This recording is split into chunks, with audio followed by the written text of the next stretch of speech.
selanjutnya yaitu ada Martinus Benceri. Nah, Martinus Benceri ini merupakan ilmuwan Amerika yang penemuan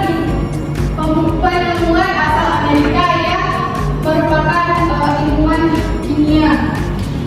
Dia yang memperkenalkan kata virus pertama kali sehingga kita mengenal kata virus sampai saat ini. Dan dia merupakan ilmuwan pertama kali yang berhasil mengkristalkan virus. Selanjutnya yaitu ada Wendell Stanley yang melakukan percobaan pada tahun 1935.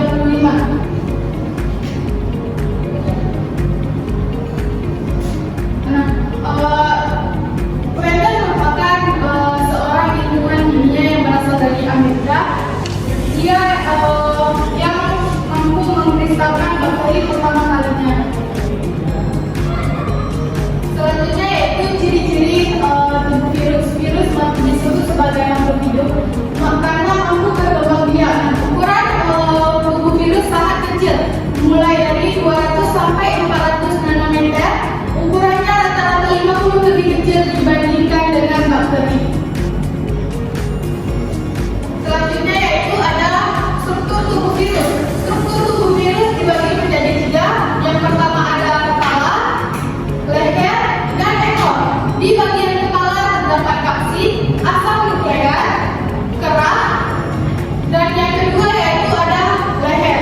Nah, yang ketiga yaitu ada terdapat di seluruh ekor, lempeng dasar, dan jarum penusuk.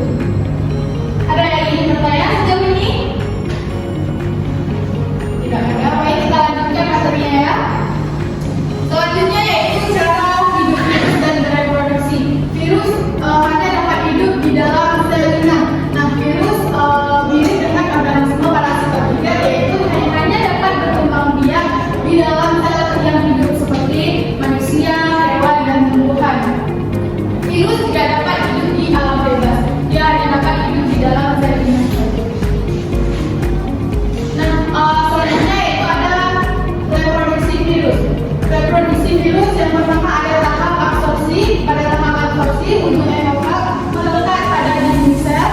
Yang kedua yaitu ada tahap penetrasi. Pada tahap penetrasi, asam nukleat virus masuk ke dalam sel inang.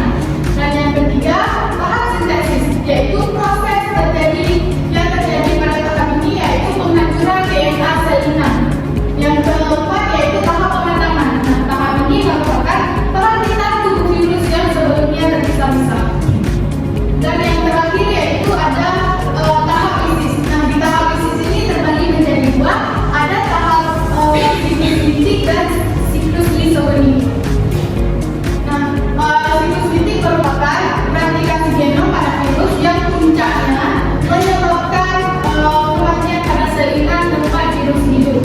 Nah, sedangkan siklus lisogenik itu memiliki tahapan yang hampir sama dengan siklus litik. Perbedaannya terletak pada caranya menyisipkan diri.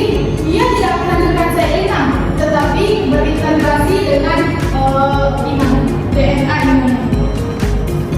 Dan yang terakhir yaitu klasifikasi virus.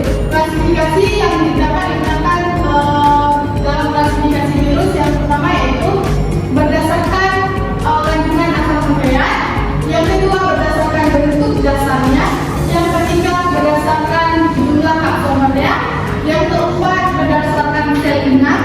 Dan yang terakhir adalah berdasarkan selubung yang meliputi nukleoplas